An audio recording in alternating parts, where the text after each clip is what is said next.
यूं तो दुनिया में ऐसे कई खेल हैं जो शारीरिक ताकत से खेले जाते हैं, पर शतरंज एक ऐसा खेल है जिसमें दिमागी कसरत और संयम की जरूरत पड़ती है।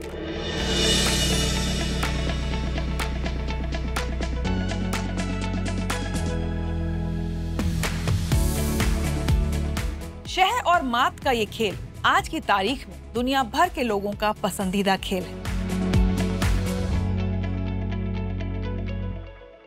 हालांकि बहुत कम ही लोग ये जानते होंगे कि शांति और समझदारी भरे इस खेल की शुरुआत लगभग 1600 साल पहले भारत में ही हुई थी। भारत में जन्मा ये खेल दुनिया भर में इतना लोकप्रिय कैसे हुआ? भारत से निकले इस खेल ने कैसे चीन, जापान, रशिया, कोरिया और पूरे यूरोप में धूम मचा दी? कैसे शतरंज बुद्धिमानों का पसंदीदा खेल बन गया और क्यों इसका नाम शतरंज पड़ा? आइए एक्सप्लोर करते हैं।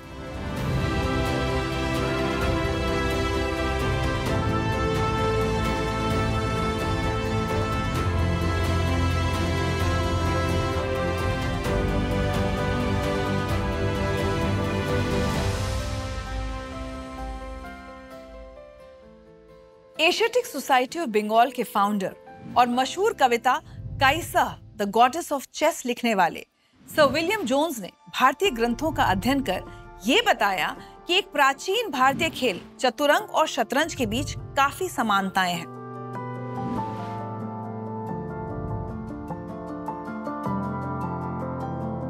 उनके मुताबिक आज शतरंज के नाम से प्रसिद्ध ये खेल 4वीं शताब्दी में गुप्त साम्राज्य में खेले जाने वाले चतुरंग का ही एक नया रूप है। सर विलियम जोन्स ने नतीजा निकाला कि भारत ही शतरंज के खेल का जन्मदाता है और व्यापार तथा कल्चरल एक्सचेंज की वजह से ये खेल दुनिया के बाकी हिस्सों में फैल गया।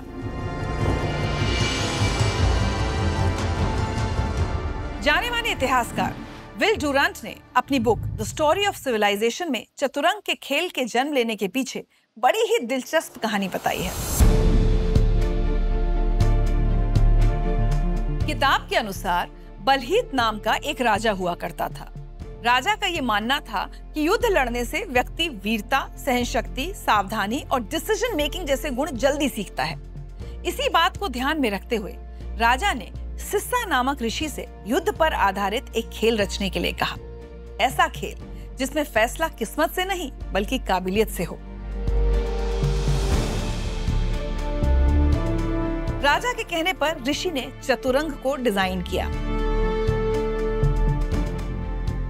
ऐसा कहते हैं कि राजा को एक खेल भेंट करने के बाद सिस्सा को इनाम में कुछ भी मांगने की छूट थी, लेकिन सिस्सा ने राजा से जो इनाम मांगा उसकी किसी को उम्मीद भी नहीं थी।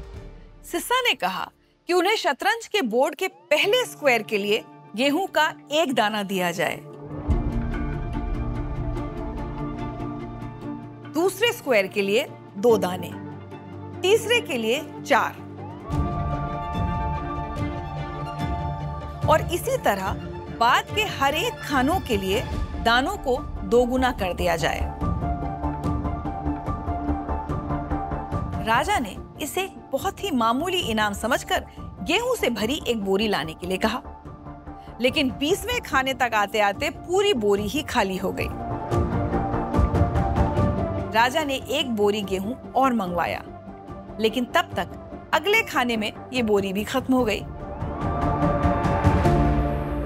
राजा जल्दी ही इस बात को समझ गए कि 64वें स्क्वायर तक आते आते इतना अनाज चाहिए होगा जो लगभग 40 किलोमीटर लंबी, 40 किलोमीटर चौड़ी और 300 मीटर ऊंची इमारत को भर दे। वैसे इस कहानी के आखिर में क्या हुआ, इसकी सच्चाई किसी को नहीं पता, लेकिन कुछ लोगों का कहना है कि राजा ने सिस्सा की समझदारी से खुश होकर उन्हें भारी पुरस्कार देकर सम्मानित किया, जबकि दूसरी तरफ कुछ लोग कहते हैं कि राजा समझ गया था कि समझदार इंसान के सामने घमंड करने का कोई फायदा नहीं है।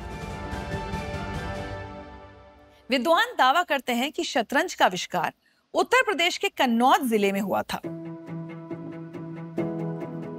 जब वो 6ठी सदी में मौखरी साम्राज्य की राजधानी हुआ करती थी। बाणभट्ट ने भी हर्षचरित में शतरंज से मिलते जुलते अष्टपद नाम के एक खेल के बारे में बताया है। 6वीं शताब्दी के दौरान भारत और पर्शिया के बीच मजबूत व्यापार संबंध बने, जिसके जरिए ये खेल आज के ईरान देश पहुंचा और चतरंग के नाम से पसंद किया जाने लगा।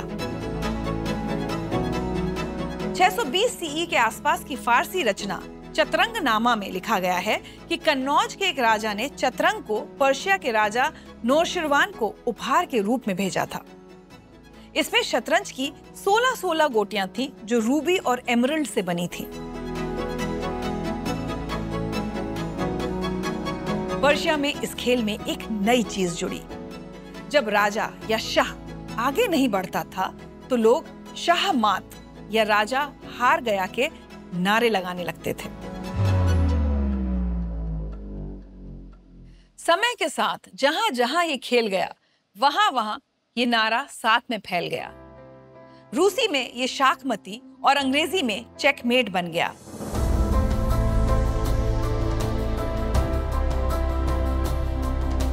सातवीं शताब्दी में पर्शिया पर अरबों की जीत हुई और चतुरंग के खेल को शतरंज कहा जाने लगा, क्योंकि अरबी लोग च और अंग स्वर को सही से नहीं बोल पाते थे। अरब्स के साथ ये खेल इजिप्ट, मोरक्को और स्पेन पहुंच गया। दूसरी तरफ भारतीय बुद्धिस्ट मॉन्क्स इस खेल को बर्मा, थाईलैंड और चीन ले गए, जहां 8वीं सदी में चीनियों ने इसका नाम रखा शांगची। चीन से होते हुए चतुरंग कोरिया और जापान पहुंच गया, जहां इसे फिर एक नया नाम मिला, शोगी। ये कितनी खूबसूरत बात है कि अलग अलग कल्चर्स ने एक ही खेल को अपने अपने तरीके से समझा और अपनाया। उदाहरण के तौर पर मुस्लिम धर्म मानने वाले पर्शिया और अरब देशों में कला के लिए जानवरों और मनुष्यों का इस्तेमाल नहीं किया जा सकता, तो वहां इनकी जगह मोहरों ने ले ली, जिसका हम आज भी इस्तेमाल करते हैं। मध्यकाल के यूरोप और रशिया में मंत्री या वजीर रानी बन गए। ऊंट बन गया चर्च की शक्ति दिखाने वाला बिशप, और प्यादे पहले की ही तरह पैदल सैनिक बने रहे।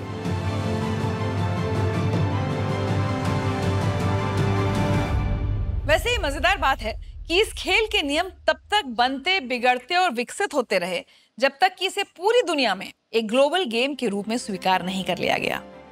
पर जिस तरह बाकी खेलों के बारे में बढ़ चढ़कर बात की जाती है, भारत में जन्मे शतरंज खेल के बारे में उस तरह से कभी नहीं की जाती। ठीक जिंदगी की तरह ही शतरंज का खेल भी हमें कदम कदम पर कुछ ना कुछ सिखाता है।